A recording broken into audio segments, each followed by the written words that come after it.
is a WJBF News Channel 6 news break. Earlier today, Japan endured a massive superquake and a tsunami caused by the superquake.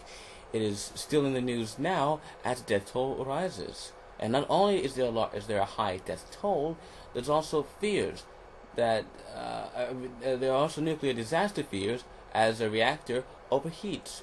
Prime Minister Naoto Kan declared a nuclear emergency as his trade minister admitted that a radiation leak might occur at the Fukushima power plant. The reactor's cooling systems failed after the 8.9 magnitude tremor hit northern Japan at 2:46 p.m. local time. Pressure in the reactor was rising despite the U.S. Air Force flying extra coolant to the plant.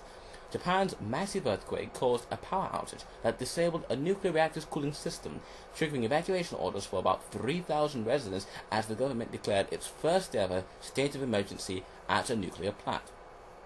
At least 1,000 people were feared dead after the superquake. 81 miles out to sea triggered a tsunami that sent a 30-foot wall of water crashing into Japan's Pacific coast. Police said 200 to 300 bodies were found in Sendai, 150 miles north of Tokyo. Another 151 were confirmed killed elsewhere, with 547 missing.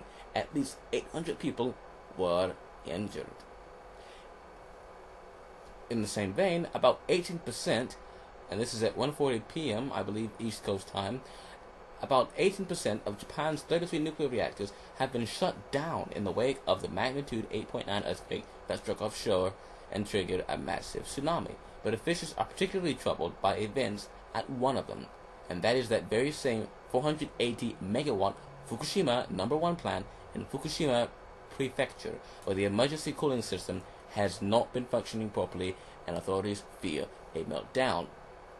Emergency authorities have ordered the evacuation of all civilians in a 2-mile radius around the power plant, a total of about 3,000 people, and are planning to vent slightly radioactive steam from the plant, which is located about 160 miles north of Tokyo. Those within a 6-mile radius were warned to stay in their homes. But one thing that decreased the death toll possibly could have been in the tens of thousands of people. But one thing that decreased that is Japan's strict building codes. From seawalls that line stretches of Japan's coastline, to skyscrapers that sway to absorb earthquakes, to building codes that are among the world's most rigorous, no country may be better prepared to withstand earthquakes than Japan. Had any other populous country suffered the 8.9 magnitude earthquake that shook Japan on Friday, tens of thousands of people might already be counted among the dead. So far, at the time this article was written, the death toll was in the hundreds, which is now in the thousands, and it is certain to rise. Over the years, Japan has spent billions of dollars developing the most advanced technology against earthquakes and tsunamis.